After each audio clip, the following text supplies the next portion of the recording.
সময়ে সব কিছুই ভালো লাগে, আর অসময়ে তো আরোই ভালো লাগে। তো পিঠের সিজন তো শেষ হয়ে গেছে, এখন তো অসময়ের পিঠে তো মোটামুটি ভালোই লাগে সবার। তো বানিয়ে নিলাম আজকের দুধ পুলি। তো দেখো এখানে আমি দুধ নিয়ে নিলাম। আমি এখানে 700 গ্রাম দুধ নিয়েছি, একটা বড় 500 প্যাকেট আর একটা ছোট প্যাকেট নিয়েছি। দুধটা একটা পাত্রের মধ্যে ঢেলে নিলাম। একটা বড় পাত্রের মধ্যে দুধটা দিয়ে দিলাম, গ্যাসে বসিয়ে দিলাম। আর এখানে দেখো আমি আগে থেকে পুলিগুলো বানিয়ে রেখেছিলাম পিঠের, সব পিঠেগুলো রেডি করা ছিল। আর এখন আমি 5-6টা মতন এলাচ দেখো থেতো করে নিচ্ছি। আর দুধ এদিকে ফুটছে, এলাচগুলো থেতো করে একটু দানা বার করে নিলাম, নিয়ে এগুলো দুধের মধ্যে দিয়ে দেবো। দুধ ফুটছে দেখো, ভালোভাবে ফুটিয়ে ঘন করে নিলাম একটু।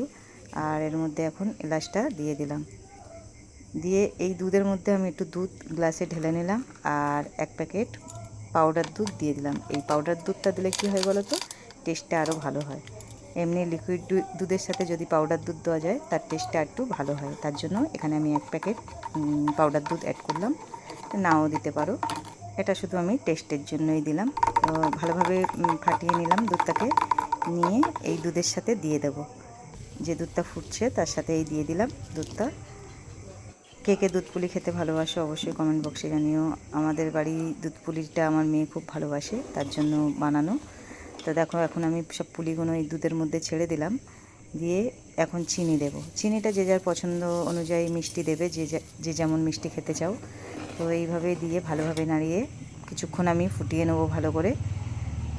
ফুটতে ফুটতে দেখো একটা কালারটা সুন্দর কালার এসে যাচ্ছে, এখন রেডি হয়ে গেছে, এটা নামিয়ে নিলাম আমি।